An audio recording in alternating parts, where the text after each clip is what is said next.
Desde que existe el ser humano, se ha esforzado por reconstruir el pasado. Los individuos y los pueblos han fundamentado su identidad en proyectos de interpretación, demostrando así lo que ha ocurrido con anterioridad. Entre los testimonios que los primeros seres humanos nos han dejado, se encuentran algunas memorias de quienes tuvieron el poder, como los reyes o gobernantes que mostraron sus genealogías. También hay monumentos o puede haber documentos que sustentan lo que ha ocurrido. Por ello, una de las tareas más importantes que desarrollan los historiadores es establecer la autenticidad de las fuentes de la historia. ¿Qué han hecho entonces los historiadores? Han creado modelos de interpretación para que de esta manera el investigador se apegue a determinadas reglas. Así entonces la historia utiliza el método científico, lo que la distingue de los relatos o de las memorias que simplemente dejaron algunas personas que tuvieron el poder.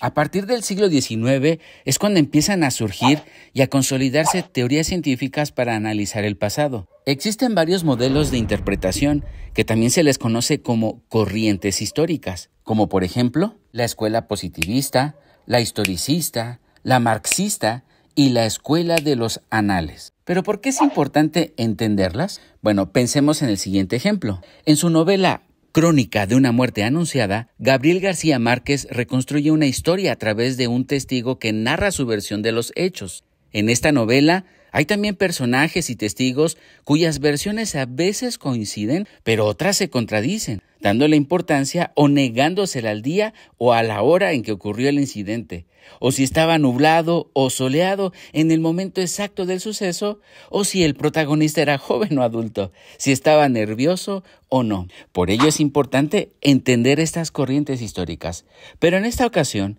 nos enfocaremos en la escuela de los anales. Esta corriente histórica o modelo de interpretación histórica surgió en Francia allá por 1929. Se le llamó así por la revista francesa de nombre Annales d'Histoire économique et sociale. En ella se propone construir la historia desde el planteamiento de problemas o preguntas a resolver. Sus principales exponentes son Marc Bloch y Lucien Febvre, quienes consideran que el historiador, al escribir sobre el pasado, no lo reproduce fielmente, sino que lo interpreta, partiendo de sus propios conceptos y lo que él comprende. De esta manera, la escuela de los anales propone que la historia no es el relato de hechos aislados, ni se interesa por acontecimientos de individuos como protagonistas, sino que la explica a partir de los grandes fenómenos colectivos y los procesos que afectan a grupos sociales. Por lo tanto, el objeto de conocimiento no es el individuo, sino la sociedad. Desde esta perspectiva, la ciencia de la historia entonces debe de recurrir al conocimiento desarrollado por otras ciencias, como la economía, la geografía, sociología, psicología, etc.